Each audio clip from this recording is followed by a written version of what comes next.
Sir, তুমি একবার chairman আর মেম্বারের উপরে নজরদারি করে দেখতে পারো। জি মাতবর সাহেব। অবশেষে দেখা গেল মিয়াবাড়ির শান্তই শেফালি মেম্বারকে কিডন্যাপ করে আটকে রেখেছে। তাহলে কি এবার পারবে মাতবর বাড়ির লোকজন শেফালি মেম্বারকে খুঁজে বের করতে? আর শুক্কুর কি কারণে মিয়াবাড়ির লোকজনদের জন্য বাজার করছে? আর কেনই বা শুক্কুর মনাকে মেরে ফেলতে চাচ্ছে?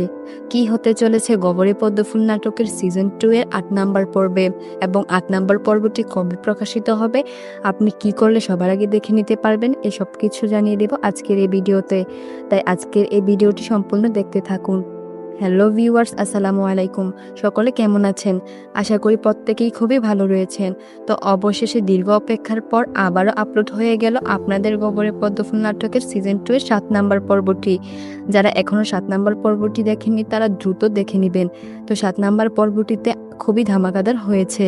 তো এদিকে কিন্তু প্রথম দিকে জানা যায়নি যে এই শেফালি মেম্বারকে কে আটকে রেখেছে, কিন্তু শেষের দিকে কিন্তু জানা যায় যে অবশেষে মিয়াবাড়ির শান্ত সেই কিন্তু গোপনে শেফালি মেম্বারকে কিডন্যাপ করে ঘরের ভিতরে আটকে রেখেছে। এবং আরো দেখা যায় যে শান্ত কিন্তু শেফালির সাথে খারাপ কিছু করতে চাচ্ছে।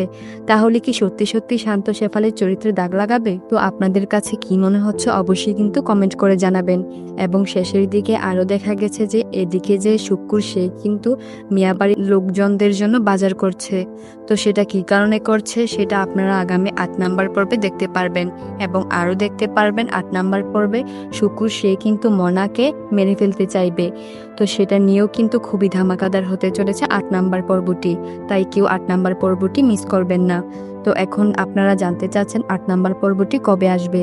তো সেটি জানার আগে দ্রুত চ্যানেলটিকে সাবস্ক্রাইব করে ফেলুন।